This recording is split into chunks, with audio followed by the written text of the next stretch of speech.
எல்லாருக்கும் வணக்கங்க. Cook to easy சேனலுக்கு உங்களை அன்புடன் வரவேற்கிறேன். இன்றைக்கி நம்ம வெந்தயக்கீரையை வச்சு ஒரு புலாவ் எப்படி பண்ணுறதுன்னு பார்க்க போகிறோம். வெந்தயக்கீரை சாப்பிடாத குழந்தைங்க கூட இது மாதிரி செஞ்சு கொடுக்கும்போது கண்டிப்பாக சாப்பிடுவாங்கங்க. வாங்க இந்த புலாவ் எப்படி பண்ணலான்னு பார்க்கலாம். அடுப்பில்ங்க குக்கர் வச்சுக்கோங்க. இதில் 3/4 டேபிள் ஸ்பூன் அளவுக்கு எண்ணெயும் 3/4 டேபிள் ஸ்பூன் அளவுக்கு நெய்யும் சேர்த்துக்குங்க. நீங்கள் குழந்தைங்களுக்கு செய்கிறதா இருந்தால் மொத்தமும் நெய்யிலே செஞ்சுக்கலாங்க. இதில் மசாலா பொருட்கள் பட்டை, கிராம்பு, ஏலக்காய், ஸ்டார் அனீஸு, அதே மாதிரி சோம்பு, ஜீரகம், பிரியாணி இலை, ஜாவித்ரி இது எல்லாத்தையும் சேர்த்து நம்ம ஃப்ரை பண்ணிக்க போகிறோங்க. இங்கே இந்த மசாலா பொருட்கள் நெய்யில் நல்லா ஃப்ரை ஆயிடணும். இது மாதிரி நல்லா ஃப்ரை ஆனதுக்கப்புறமா நம்ம மற்ற பொருட்கள் எல்லாம் இதில் சேர்த்துக்க போகிறோங்க. நம்ம போட்டிருக்கக்கூடிய இந்த ஹோல் ஸ்பைசஸ் எல்லாம் நல்லா ஃப்ரை ஆனதுக்கப்புறமாங்க இதில் 2 மீடியம் சைஸ் வெங்காயத்தை கட் பண்ணி சேர்த்துக்க போகிறோம். அது கூடவே 6லேருந்து 10 முந்திரி பருப்பு நம்ம சேர்த்து அதையும் ஃப்ரை பண்ணிக்க போகிறோங்க. இது நல்லா ஃப்ரை ஆனதுக்கப்புறமா நம்ம மற்ற பொருட்கள் எல்லாம் இதில் சேர்த்துக்க போகிறோம். இந்த ஸ்டேஜில் நம்ம கஸ்தூரி மேத்தி நம்மக்கிட்ட இருக்குது அப்படின்னு சொன்னால் 1 டேபிள் ஸ்பூன் அளவுக்கு இந்த கஸ்தூரி மேத்தியும் சேர்த்து நம்ம ஃப்ரை பண்ணிக்கிட்டால் இன்னுமே புலாவும் நல்லா வாசனையாக கமகமன்னு இருக்குங்க. இது மாதிரி இந்த ஆனியன் ஃப்ரை ஆகிட்டுருக்க இந்த சமயத்தில் நம்ம இஞ்சி, பூண்டு, காரத்துக்கு தகுந்த மாதிரி பச்சை மிளகாய், தேங்காய் இது எல்லாத்தையும் சேர்த்து ஒரு பேஸ்ட் ரெடி பண்ணிக்க போகிறோம். இந்த பேஸ்ட்டு தான் நம்மளுடைய இந்த வெந்தயக்கீரை புலாவுக்கு ரொம்ப ரொம்ப முக்கியங்க. பாருங்கள், ஆனியன் கிட்டத்தட்ட இது மாதிரி நமக்கு ஃப்ரை ஆகி வந்துருச்சு. இந்த ஸ்டேஜில் நீங்கள் கஸ்தூரி மேத்தியை சேர்த்து நல்லா ஃப்ரை பண்ணிக்கோங்க. இப்போ இந்த ஸ்டேஜில் நம்ம வெஜிடபிள்ஸ் சேர்த்துக்க போகிறோங்க. இதில் வெஜிடபிள்ஸ் நம்மளுடைய விருப்பம் தான். இங்கே 1 கப் அளவுக்கு நல்லா வந்திருக்கக்கூடிய க்ரீன் பீஸும் கேரட்டும் நான் சேர்த்துருக்கேன். நீங்கள் பீட்ரூட்டு, காலிஃப்ளவரு, பீஸு, பீன்ஸு இது மாதிரி உங்களுக்கு விருப்பப்பட்ட காய்கறிகளை இதில் சேர்த்துக்கலாங்க. சேர்த்துட்டு நல்லா ஒரு 10 to 15 செகண்ட்ஸ் நல்லா சாட்டே பண்ணிக்கோங்க. இது மாதிரி நல்லா ஃப்ரை பண்ணதுக்கப்புறமாங்க நம்ம இதில் அந்த பேஸ்ட்டை சேர்த்துக்க போகிறோம். கொஞ்சமாக இந்த வெஜிடபிள்ஸுக்கு தகுந்த மாதிரி உப்பு போட்டு நல்லா ஃப்ரை பண்ணிக்கோங்க. அவ்வளோதாங்க, நல்லா ஃப்ரை பண்ணியாச்சு. இப்போ இது மாதிரி ஃப்ரை பண்ணி முடிச்சதுக்கப்புறமா நம்ம அரைச்சி வச்சுருக்கக்கூடிய இந்த பேஸ்ட்டை இந்த வெஜிடபிள்ஸோடு நம்ம சேர்த்துக்க போகிறோம். நம்ம செய்யக்கூடிய புலாவுக்கு இந்த பேஸ்ட்டு தான் ரொம்ப ரொம்ப முக்கியம். பேஸ்ட்டை சேர்த்துங்க. ஒரு 2லேருந்து 3 செகண்ட் ஃப்ரை பண்ணிக்கோங்க. ஃப்ரை பண்ணதுக்கு அப்புறமா நம்ம இதில் மஞ்சத்தூள் சேர்த்துக்க போகிறோங்க. மஞ்சத்தூள் சேர்த்து நல்லா மிக்ஸ் பண்ணிக்கோங்க. இது மாதிரி நம்ம போட்டிருக்கக்கூடிய இந்த மசாலாவோட பச்சை வாசனை போகிற வரைக்கும் நீங்கள் ஃப்ரை பண்ணிக்கிங்க. பாருங்கள், நல்லா இந்த மசாலா நமக்கு குக்காய் வந்துருச்சு.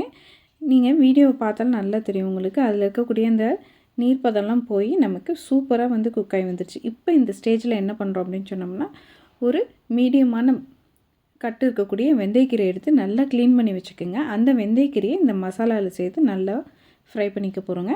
ஃப்ரை பண்ணதுக்கு அப்புறமா நம்ம அரிசியும் தண்ணியும் சேர்த்துக்க போகிறோம். கண்டிப்பாக நம்ம வெந்தயக்கீரையை ஃப்ரை பண்ணுங்க. அதுக்கப்புறமா தான் அரிசியோ தண்ணியோ சேர்க்கணும். அப்போ தான் அந்த வெந்தயக்கீரையில் இருக்க கசப்பு தன்மை நமக்கு இல்லாமல் இருக்கும்.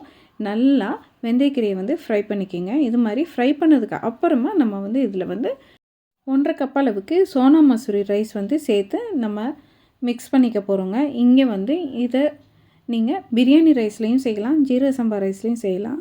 நமக்கு வெந்தயக்கீரை கொஞ்சம் ஹெவியாக இருக்கும். அதனால நார்மல் சாப்பாட்டு அரிசியில் செய்யும் பொழுது அதனுடைய டேஸ்ட்டை நம்ம நல்லா ஃபீல் பண்ணி சாப்பிட முடியுங்க. உங்களுக்கு பிரியாணி ரைஸில் தான் செய்யணும் அப்படின்னு விருப்பப்பட்டிங்கன்னா நீங்கள் அதில் செஞ்சுக்கலாம். அது மாதிரி செய்யும் பொழுது தண்ணியுடைய அளவுகள் கொஞ்சம் குறைவாக இருக்கும். இப்போ நம்ம 1/2 கப் அளவுக்கு சோனா மசூரி ரைஸ் எடுத்துருக்கிறதுனால 3 கப் அளவுக்கு தண்ணி சேர்த்துக்கிறேங்க.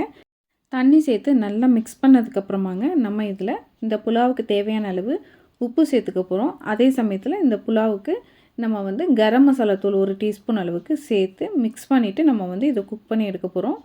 இங்கே கரம் மசாலா தூள் இல்லை அப்படின்னு சொன்னால் நீங்கள் பிரியாணி மசாலா தூள் கூட சேர்த்துக்கலாம். இது மாதிரி உப்பு, மசாலா தூள் 2ஐயும் சேர்த்ததுக்கப்புறமா நல்லா மிக்ஸ் பண்ணிவிட்டு எல்லாமே சரியாக இருக்கான்னு பார்த்துக்குங்க.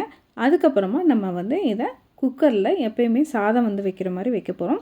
ஹை ஃப்ளேமில் 2 விசில் வச்சுட்டுங்க. மீடியம் ஃப்ளேமில் ஒரு 2லேருந்து 3 நிமிஷம் போல் விட்டுட்டு அப்புறமா நீங்கள் ஆஃப் பண்ணிட்டாலும் சரி, இல்லாட்டி ஹை ஃப்ளேம்லேயே 3 விசில் விட்டு எடுத்துக்கிட்டிங்கனாலும் சரி, உங்களுக்கு புலாவ் அட்டகாசமாக வருங்க. டேஸ்ட்டு ரொம்ப அருமையாக இருக்கும். உங்களுக்கு தி பெஸ்ட் லஞ்ச் பாக்ஸ் ரெசிபின்னு கூட நான் சொல்லுவேன். கீரையே சாப்பிடாத குழந்தைங்களுக்கு இது மாதிரி நம்ம எல்லா கீரையிலையுமே செஞ்சு கொடுக்கலாங்க. டேஸ்ட் ரொம்ப ரொம்ப அருமையாக இருக்கும். விசிலெல்லாம் போனதுக்கப்புறமா குக்கரை ஓப்பன் பண்ணும்பொழுதே நல்ல கமகமன்னு வாசனையாக தாங்க இருக்கும் உங்களுக்கு. இந்த ஸ்டேஜில் வந்து நம்ம நல்லா ரைஸை வந்து மிக்ஸ் பண்ணிவிட்டு தேவைப்பட்டால் நீங்கள் ஒரு ஸ்பூன் அளவுக்கு நெய் கூட இந்த ஸ்டேஜில் வந்து சேர்த்துக்கலாங்க. மிக்ஸ் பண்ணதுக்கப்புறமா நம்ம இதை சர்விங் பவுலுக்கு மாற்றிட வேண்டியது தான். கீரை, வெஜிடபிள்ஸ் எல்லாம் சேர்ந்து நல்ல ஒரு ப்ரோட்டீன் ரிச் ஃபுட்டாக இருக்கும். குழந்தைங்களுக்கு கண்டிப்பாக நீங்கள் ட்ரை பண்ணி பார்க்க வேண்டிய ஒரு ரெசிபிங்க. நீங்களும் வீட்டில் இதே அளவுகளோட ஒரு முறை இந்த வெந்தயக்கீரை புலாவ் ரெசிபியை செஞ்சு பாருங்கள், சுவைத்து பாருங்கள். கண்டிப்பாக உங்களுக்கு சுவை பிடிக்குங்க. உங்களுக்கு இந்த வெந்தயக்கீரை புலாவ் ரெசிபி பிடித்திருந்தால் குக் டு ஈஸி சேனலை லைக் பண்ணுங்கள், ஷேர் பண்ணுங்கள், கமெண்ட் பண்ணுங்கள். மறக்காமல் நம்ம குக் டு ஈஸி சேனலை சப்ஸ்கிரைப் பண்ணிக்கோங்க. எல்லாருக்கும் வணக்கங்க.